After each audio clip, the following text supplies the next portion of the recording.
Purely hypothetically speaking, if someone, a diagnosed ADHDer perhaps, had this sudden spontaneous idea to create a YouTube channel, and then the idea grew and expanded and became something they couldn't stop thinking about, what are the chances this will be a hobby that they'll actually commit to?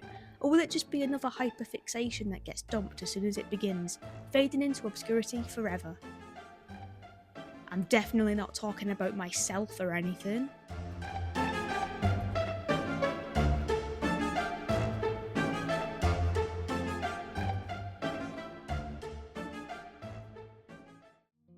I hope you liked my really crappy animation skills at the beginning there.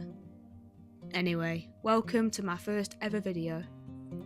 For the last 5 or so years, I've been creating art, posting it online and selling it on Etsy. I've also traded at craft fairs, and in 2024 I was given the opportunity to sell my work at Vegan Campout's first ever art gallery. Not long ago, I took a break from the business side of things and instead put more focus into being creative for my own enjoyment, producing art which I'm more enthusiastic about, and engaging in my other hobbies. Well, at least the ones, I can stick to anyway. Relatively recently, I had an idea to make this YouTube channel after deciding that vlogging my adventures might be worth documenting, alongside other creative content, art time-lapses for one, and my thoughts on random various topics for another. Over the weeks that followed, the idea turned into something which I couldn't stop thinking about. So whilst you watch this time-lapse of a recent illustration I created, feel free to listen to me waffle on about, well, hopefully something remotely interesting. Starting with the artwork itself, I thought I'd give a brief rundown of what I'm drawing and why. Over the last few years, I've been teaching myself all about birds. One species I really wanted to spot in particular was the Goldcrest, the smallest species of bird we have in the UK. A couple weeks ago, in my back garden no less, I actually spotted one. And as a result of my bird of joy, I decided it was something I needed to illustrate. As for the inclusion of the red fox, that can be explained in one simple sentence. They are one of, if not my number one, favourite animal of all time. I always find backgrounds the hardest part of my illustrations. Even in this one, it took me a while to decide what to do with the empty space, and I tried out a few things before I settled on my final decision. In the end, I reused a background from an old illustration of mine, which uses a mixture of colours that I associate with January. Additionally, I included some silhouettes of leaves and grass stems, and to further emphasise the season, I included some snowdrops, as they typically flower this month.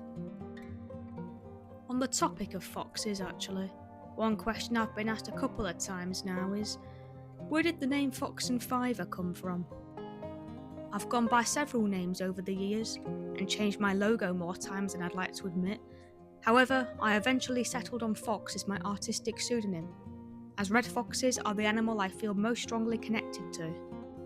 I've also been told once or twice that I share a lot of traits with foxes, and I suppose having naturally red hair, albeit a darker shade of ginger, helps with the comparison.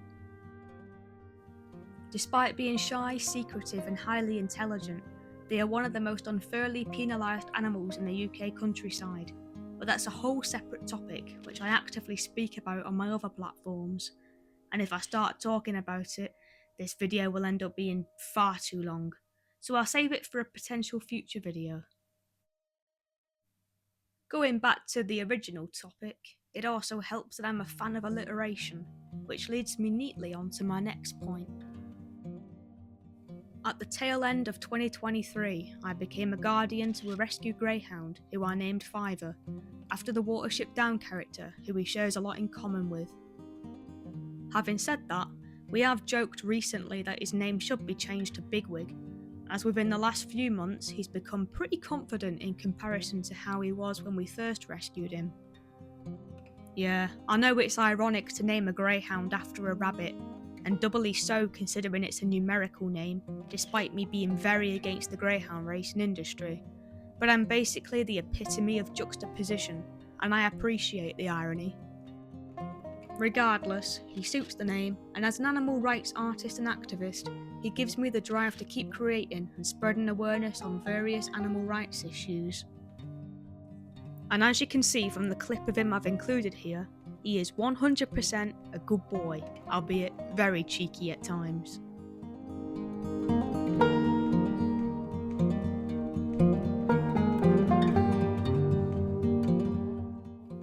To avoid rambling on more than I already have, I'll start rounding this video off now. Like I mentioned at the beginning, I can't really guarantee that this is something I'll be very reliable or consistent with, but I'm going to try my best with it. I mean, at the very least, it can't be any worse than the YouTube channel I had when I was 13 years old. The less said about that, the better. But to summarise, embarrassing is a word that comes to mind.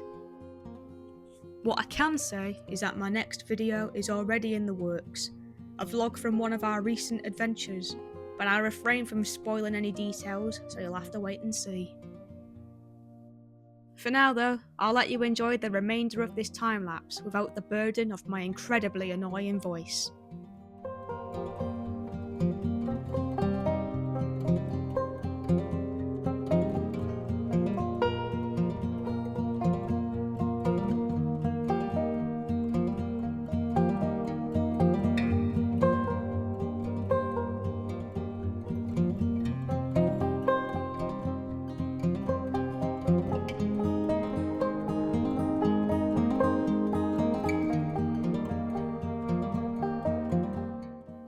Thank you for watching this video.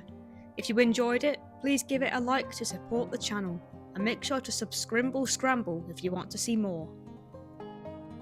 If you're interested in my art, please feel free to follow me on my social media pages, and if you're interested in any of my designs, I also have a Redbubble shop where you can get my illustrations printed on a variety of products, including the one featured in this video.